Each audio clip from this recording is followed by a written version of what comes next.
Some technical difficulties. Rivers is over there trying to figure out what the hell he doing in his life. Hi. That's my technical difficulty noise.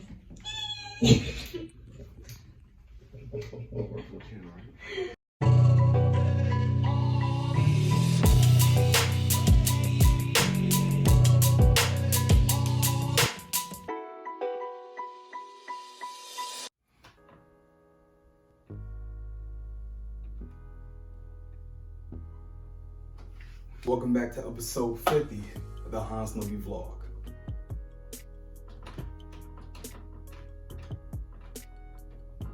Now, why bring back the vlog? Why do this?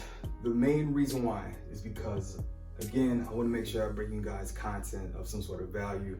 A lot of you guys have been following me for a very long time and you've gotten a lot of things out of it. I feel like I'm giving you bits and pieces and not the whole picture. When I was working on Troy Don's album, because of negotiations and things that was going on in regards to things that were happening in regards to his deal with his management and also deal with VP Atlantic Records. There were just some conversations I just couldn't bring you into. One of the A&Rs for the project actually saying that I can't film it.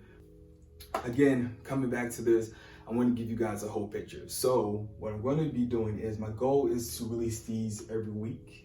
I want to give you guys something every week that kind of give like a recap of everything that's going on instead of like bits and pieces. So also some stuff that you guys can take home and also use, especially for a lot of the artists that follow me. Me being a former artist, me being in the position of a producer, me being in the role of a producer and an A&R, I see things from a different perspective that might be able to help you guys out. So I want you guys to get something from it. And one last thing.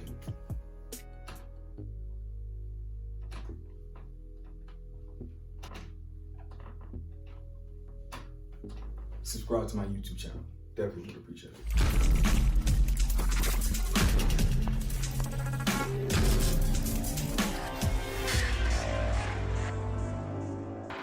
I got you. Wait a minute. Over here shooting for OMT for the music video off Wynn's album Alternate Sides. If you haven't checked it out, click the link. Somebody asked me a question. They asked me, what does it take to be an A&R? I thought about it, and initially I was gonna say, oh, you know, define a label, apply, network, and then that's it. But I think there's a more organic way of actually doing it. How I did it was, I met Marco through Madley, shout out to Madley, and met him at a couple of events and just stayed in contact. Just always hit him up every 2 to 3 months, see what he had going on. I'm always interested to see what's happening in the music scene in Europe, overseas, and different countries in Africa, and just wanted to see what he had going on. And in that relationship, he offered me a job. But I think for you guys who are interested, my only advice I would give is do it organically. Since I wasn't a producer, right? Let's say I was just a guy who really loves music and wanted to get involved in the business. The best way that I've seen work for other people is you will find an artist, not an artist that's like moving, not an artist that's like already doing like world tours, but just find an artist locally or just someone you really, really like and just start helping out wherever. You know, making sure studio sessions are booked, making sure the engineer is there. If they have shows, being their live sound guy if necessary, calling DJs up, doing whatever it takes to help progress that artist's career forward. And then after a while, you'll get the skill sets, the people skills, I believe, that'll help you go into that A&R. Somebody once said that an A&R is nothing but a music curator for an artist. Yeah, I guess you could say that. This is for like Jay Daniel. There's other producers I have to bring in for him to have a particular sound. So it doesn't necessarily mean I'm always sending beats. Sometimes I'm finding other producers and say, hey, you know, Jay, check this out. What do you think about this demo? What do you think about this record? And then taking it from there, because we're trying to develop the sound. So that'll be my two cents on what I think it'll take to become an A&R. Keep in mind, I've only had this job, I think technically less than a year.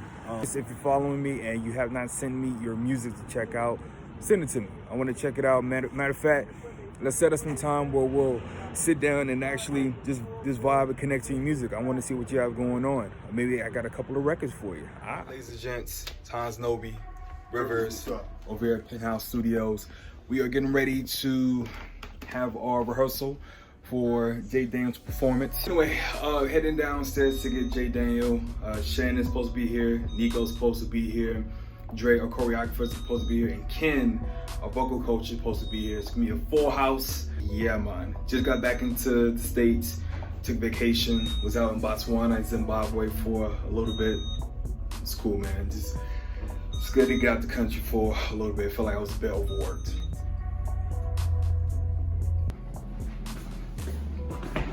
Oh, there he is.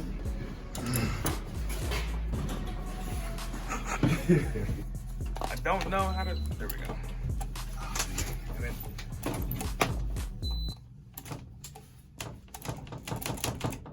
hold it at the same time.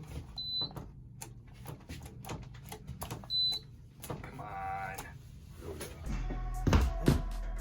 All right, so we're here in the live room here at Penthouse Recording Studios. So I used to do the daily recaps. Unfortunately, I got way too busy, so I figured it'd be better to bring back Hanz Nobe vlog. Just not sure. Any suggestions for names?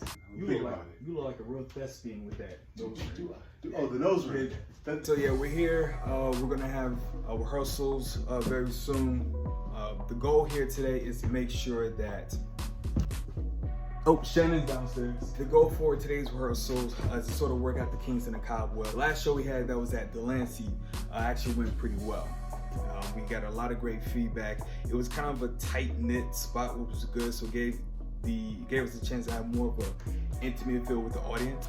So now what we want to do is just kind of get the wheels going again, just sort of work the joints, go through the steps. So we're not looking to do anything too spectacular as far as adding on, but just more of just getting people back in the groove.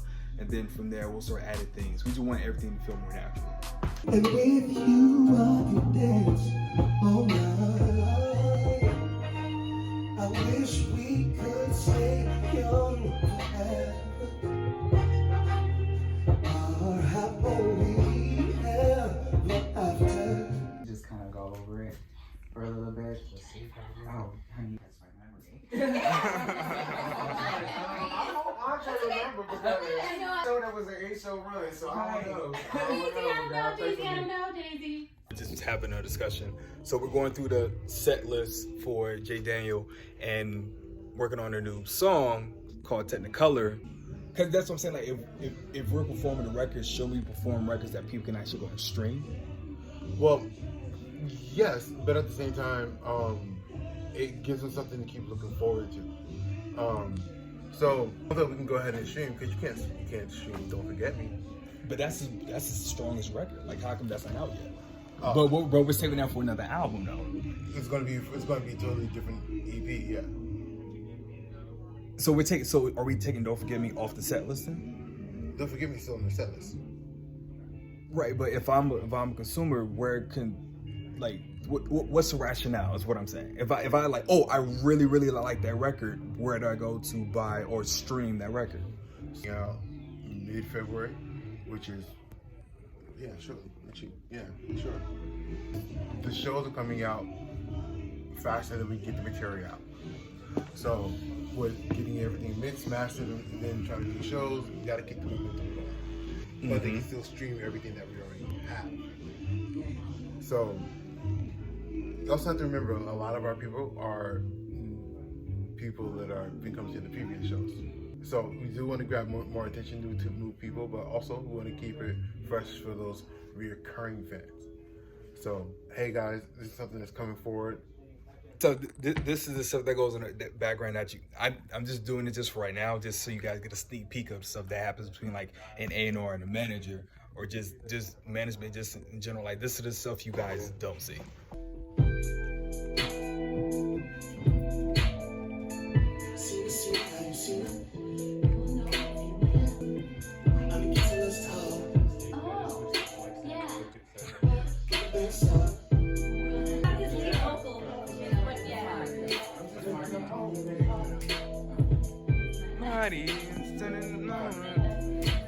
Oh, I totally forgot.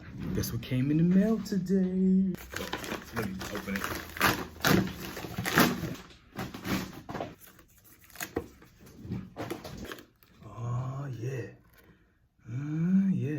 So this is, I guess this would be my first unboxing on YouTube ever. So I actually ordered, this is actually S1's memoir.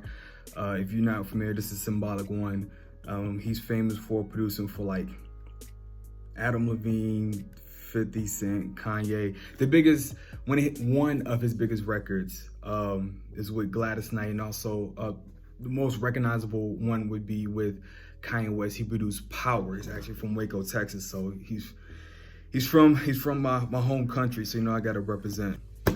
S1 wrote this memoir and actually pre-ordered this, I think the day he dropped the link. You pre-ordered, and correct me if I'm wrong in the comments, but I believe if you ordered around that time, you get this special box. So I'm actually gonna open the box now. It's actually pretty cool packaging. Yeah, man. All right, so let's check this out. Okay, again, packaging's pretty cool. It's my first unboxing. I don't know if I'm doing this right. Pray, focus, plan, execute. Something he's been preaching for like years. All right. Let's see what we get. This. So you guys can see it. All right, man. Focus, plan, execute.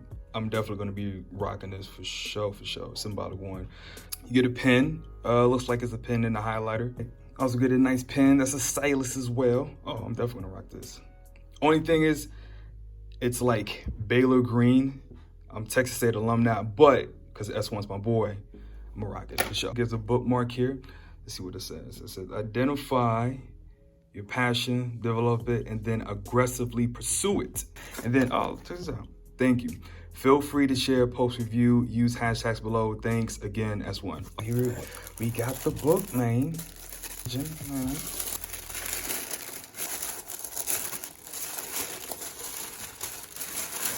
Oh, nice.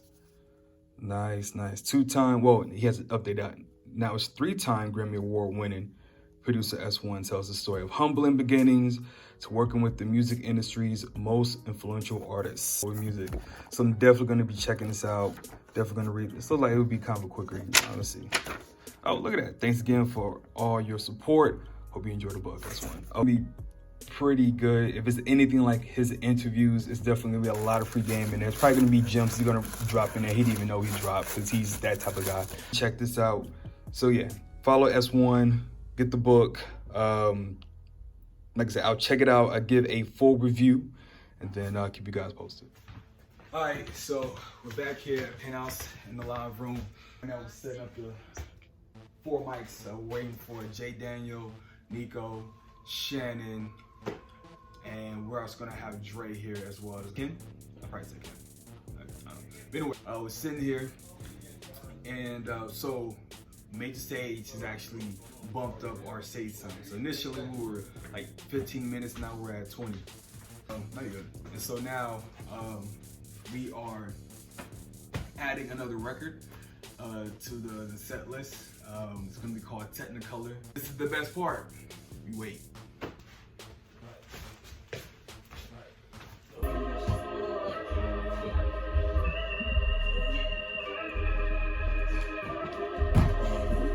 Holding another hand. Oh my, here I stand. Go back and make things right. When you're broken heart, no, we can't turn them on. What's up?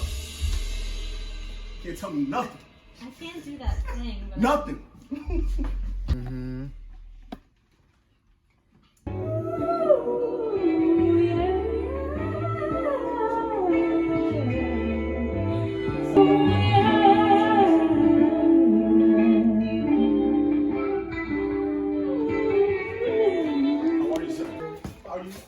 The choreographer's here. What's going on, guys? This is Dre, all the way from that Chi-Town. This is Dre. What are we doing today? We are going to go over the movement. We are going to be in our creative flow. Thank you, Governor. And enjoy and express knowledge and like enjoy inspiration, anything. That's what we're gonna do today. Clean up mainly, but yeah. Okay, that's the energy I'm looking for.